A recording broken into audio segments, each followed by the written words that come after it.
দর্শক, আমাদের স্বরাষ্ট্র উপদেষ্টার জন্য সময়টা বোধহয় ভালো যাচ্ছে না।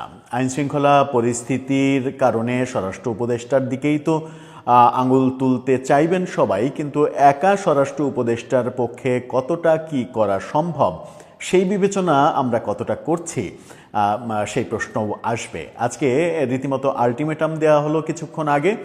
আজকে রাতের মধ্যে স্বরাষ্ট্র উপদেষ্টা যদি পদত্যাগ না করেন তাহলে যমুনা ঘেরাও করা হবে। এবং আলটিমেটামটা কারা দিল? সরকারের খুব কাছের মিত্র হিসেবে আমরা যাদেরকে চিনি সেই এনসিপিরই ছাত্র সংগঠন জাতীয় ছাত্র শক্তি।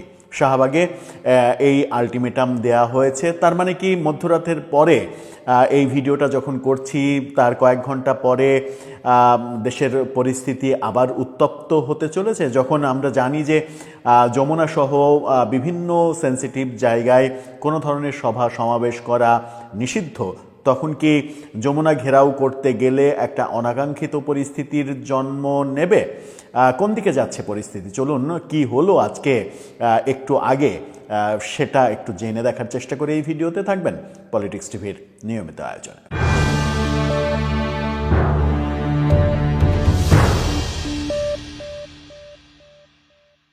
দর্শক, বলছিলাম স্বরাষ্ট্র উপদেষ্টাকে নিয়ে নানা ধরনের কথা হচ্ছে, তাকে পদত্যাগ করতেই হবে এই দাবিও জানানো হচ্ছে। প্রথম আলো নিশ্চিত করছে, তাদের শিরোনামটা দেখলেই বুঝতে পারবেন। তারা বলছে, রাতের মধ্যে স্বরাষ্ট্র উপদেষ্টা পদত্যাগ না করলে যমুনার সামনে অবস্থান নেবে ছাত্র শক্তি। ছাত্র শক্তি কারা আমরা তো জানি। শাহবাগে এই দাবি জানানো হয়েছে। সেখানে বলা হচ্ছে যে স্বরাষ্ট্র উপদেষ্টা জাহাঙ্গীর আলম আজ বৃহস্পতিবার রাতের মধ্যে পদত্যাগ না করলে যমুনার সামনে অবস্থান নেওয়ার হুঁশিয়ারি দেওয়া হয়েছে। রাজধানীর শাহবাগে এক সমাবেশে এই আলটিমেটাম দেওয়া হয়। প্রধান উপদেষ্টাকে লক্ষ্য করে ছাত্র শক্তির সভাপতি জাহিদ হাসান তিনি বলেছেন, আমরা সাবধান করে দিচ্ছি ডক্টর ইউনূসকে। আপনার যদি মনে হয় এই কণ্ঠ আপনার কানে পৌঁছায় না, যমুনার পাশে গিয়ে কণ্ঠ পৌঁছে দিয়ে আসব। যদি আজকে রাতে শান্তিতে ঘুমাতে চান তাহলে স্বরাষ্ট্র উপদেষ্টার পদত্যাগের ব্যবস্থা করেন, না হলে রাতে আপনার বাসায় গিয়ে এই কণ্ঠ শোনানো হবে। রীতিমতো হুঙ্কার দিয়েছেন, আলটিমেটাম দিচ্ছেন, ভয়ঙ্কর কথা বলছেন। কি করা হয়েছে আজকে একটু দেখে নিন। স্বরাষ্ট্র উপদেষ্টার কুশপুত্তলিকাও ওখানে দাহ করা হয়েছে, সেই ছবিটাও একটু দেখে নিতে পারেন। সেখানে বলা হচ্ছে, আইনশৃঙ্খলা পরিস্থিতির অবনতির কারণে হাদির ওপরে হামলা হয়েছে এবং বিপ্লবীদের অনেকে হত্যাকাণ্ডের শিকার হয়েছেন অভিযোগ করে ছাত্রশক্তির সভাপতি বলেছেন, এনসিপি নেত্রী জান্নাতারা রুমি আজ মৃত্যুর কোলে ঢলে পড়েছেন। তাকে দীর্ঘদিন ধরে সাইবার বুলিং করা হচ্ছিল, থানায় জিডি করেও কোনো প্রতিকার পাননি। একই সঙ্গে এর আগে গাজীপুরে বৈষম্যবিরোধী ছাত্র আন্দোলনের যারা নিহত হয়েছেন এই আইনশৃঙ্খলা অবনতির কারণেই হয়েছে। এই সব কিছুর জন্য স্বরাষ্ট্র উপদেষ্টাকে পদত্যাগ করতে হবে। ছাত্রশক্তির এই নেতা বলেন, আলু আর পেঁয়াজের দামের জন্য স্বরাষ্ট্র উপদেষ্টার দরকার নেই, বাণিজ্য ও কৃষি উপদেষ্টা আছেন। একজন মানুষ যার সঙ্গে সেন্স নেই, যার কোনো সেন্স নেই, নিরাপত্তা নিয়ে কোনো চেষ্টা নেই, তার মতো স্বরাষ্ট্র উপদেষ্টা অন্তর্বর্তী সরকারের দরকার নেই।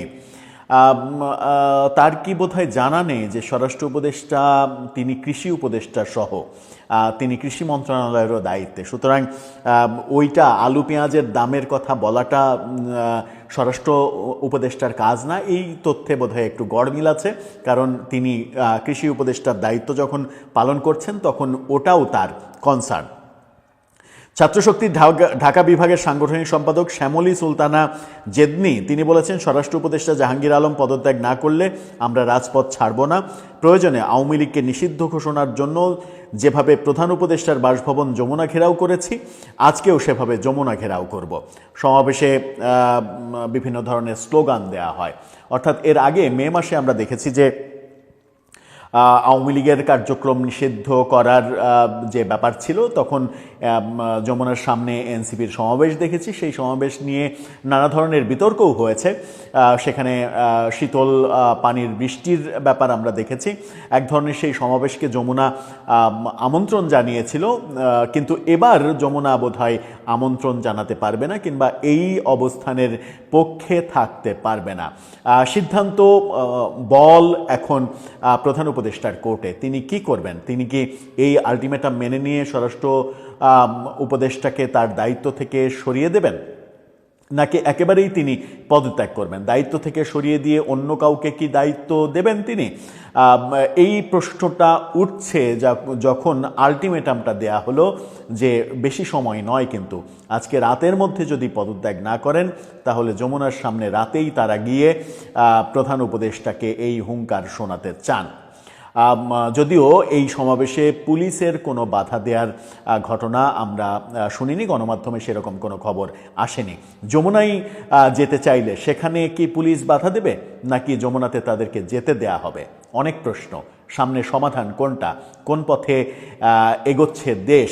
আর এই যে সংকট তৈরি হচ্ছে, একটা অস্থিরতার দিকে যাচ্ছে, এই অস্থিরতার ফলে এতে কি নির্বাচন ক্ষতিগ্রস্ত হবে? বিএনপির ব্যাপারে বলা হচ্ছে তারেক রহমানের না ফেরার নানা ধরনের পরিবেশ তৈরি করার জন্য নানা কিছু করা হচ্ছে।